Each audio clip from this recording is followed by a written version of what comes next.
Today's interview is with Vicki Biederman. Thank you very much, Vicki, for doing the interview with us today. It's for International Women's Day, hence the costume again.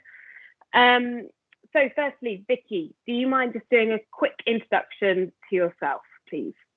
Not a problem. Thanks, Polly. So my name is Vicki Biederman. I'm the managing partner for Antal International in South Africa. I manage the local office, which specializes in pharmaceutical, FMCG, and insurance recruitment. I specifically focus my portfolio on the global insurance practice. Okay, great. Thank you very much, Vicki. So, Vicki, I'm going to jump in some questions which I would like you to answer. So, the first question is, what does International Women's Day mean to you?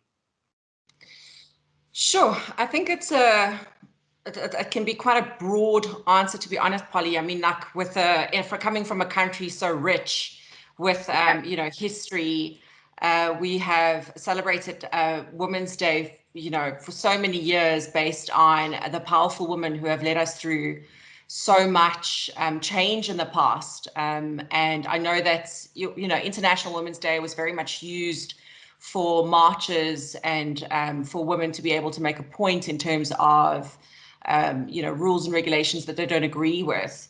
But I mean, further and more international to that even is that it gives us the platform as women to be able to address social issues that are not necessarily always addressed. I mean, there's lots of things that we deal with as women and struggling on a day-to-day basis. And then also even over and above that, and furthermore, is celebrating women, taking the opportunity to actually stand on the platform and congratulate our peers and our partners in business and in careers in corporate businesses. So from a public perspective, to just, pat on the back and well done. I know, and I love that. And it is, and I think it's really important that we do obviously celebrate us, and that's why Antal's doing these interviews and why I have selected you to do this interview today.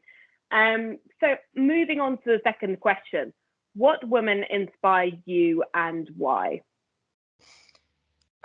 So it's not one woman necessarily per se, but rather a collective of women. I think that there are so many factors of women that have impacted how and why I do things today.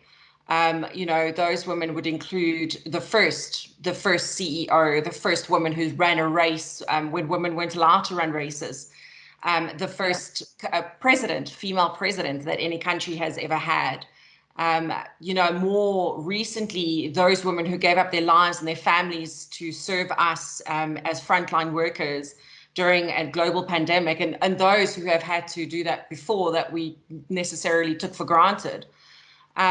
So many women who have had impact on their lives, the moms who had to become teachers while working from home and parenting from home and teaching from home. So just those that's look at adversity and take an opportunity out of it and make an opportunity out of it. Yeah, no, I can totally agree with you on that. There's a lot of powerful women out there.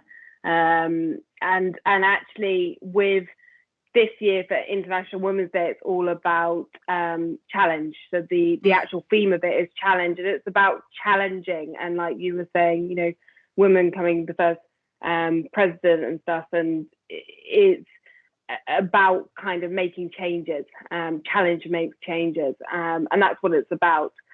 So thank you for that answer on that one. So looking at number 3, our third question, why did you choose then to run your own business in recruitment? My mum raised me to be quite entrepreneurial thinking, being one herself. So I joined her immediately after school in a business. Not immediately. I traveled first a little bit. And during that time, she taught me a lot in my way of thinking about challenges and how to overcome those challenges, very much from an entrepreneurial point of view. So when I entered the recruitment industry, I knew that eventually I would end up with my own business. I, at the time, didn't realize that it would be within recruitment. But having had that tenure and skill and, all the wisdom that came with those years of experience, it seemed like a natural progression to then go on and the business that I started up be within the recruitment industry. And very lucky or blessed to have had it with an Antel franchise, to be very honest, because of all the support that I was able to get through it as well. Great. Well, I'm glad that you feel that way. And it's also nice to see as well, that you have employers that are women as well. So it's good to see. So I think that's quite powerful in itself. So looking at the last question then, what advice do you have for women thinking about starting their own business? Tenacity. You're going to have some of that and a lot of that. Get up, just pushing through every single day, doing those things that are going to make you successful. It's really important to not let any negative words spoken by other people stay in your heart. Staying true to yourself, continuing with your values. Don't negotiate your values for the status quo of what people expect you to do. And you know what? As many people before me have said and quoted, success is a journey. It's not a destination. So just remind yourself of that all the time. I don't know if there's a destination that you can really reach where you can go, okay, I've done it now and I've reached that success. It's a continuous improvement. And don't lose heart.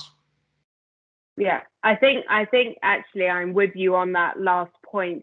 I think women especially give themselves a bit of a hard time, and always are very self-critical, which is good because you grow obviously from that. And I think journey is the right word. Yes. You learn from your actions.